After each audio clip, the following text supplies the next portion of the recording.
història d'Espelunga. Hi havia una vegada un mixí que de gronxat de rató mirava de cazar un xoriguet. La fer-le a Tana. Xoriguet, xoriguet, si no te pillo web, te mincho d'enzarpau. Con esa panzota no me pillarás ni a que juguemos a piota. O mixí rabiava, però com veava o senyor mal que fer. Quan veieva plegar a eixa camp granizo que crosirava ras huellas de casa. Eva sentito que le decían Mosín,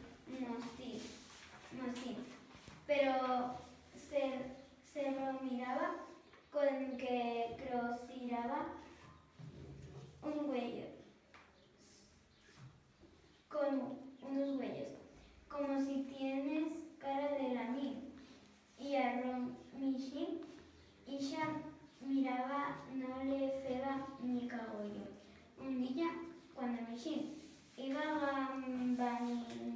gambandinando per o prou en que hi eren les huellas de Rapiconte, Romastín salió de deshaga de una mata en que se va amagado y pilló a Romixín. Ya es mío, yo michón.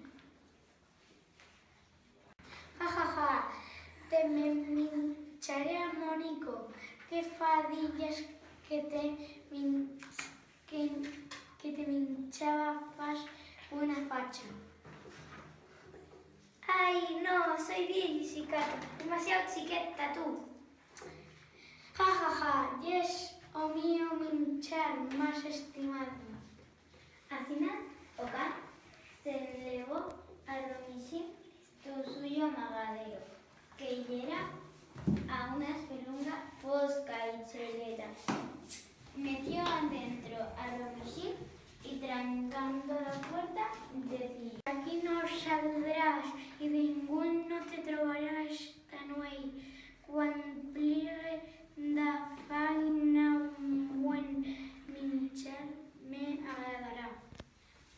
O Mixín, espantato de tot gelato y encarcelato, no sabía cómo podía fer eslampar d'ací. Arròs, ratet, amaneixo, xoriguet, y le dició: Yo tengo una traza para que podrás fugir de aquí. ¡Cúbreme! ¡Sácame de aquí! A ello te costará una promesa. Tendrías que mirar de cumplir. Cualquier cosa, cualquier. Pero sácame de aquí, que este cambio quiere minchar. Bien, tienes que prometer que no me mincharás ni mirarás de casarme nunca más. Ay, vale. Ahora sabemos lo mal que se pasa. No lo faremos mal. Asinas, o xoriguet les mostró un foto secret que con os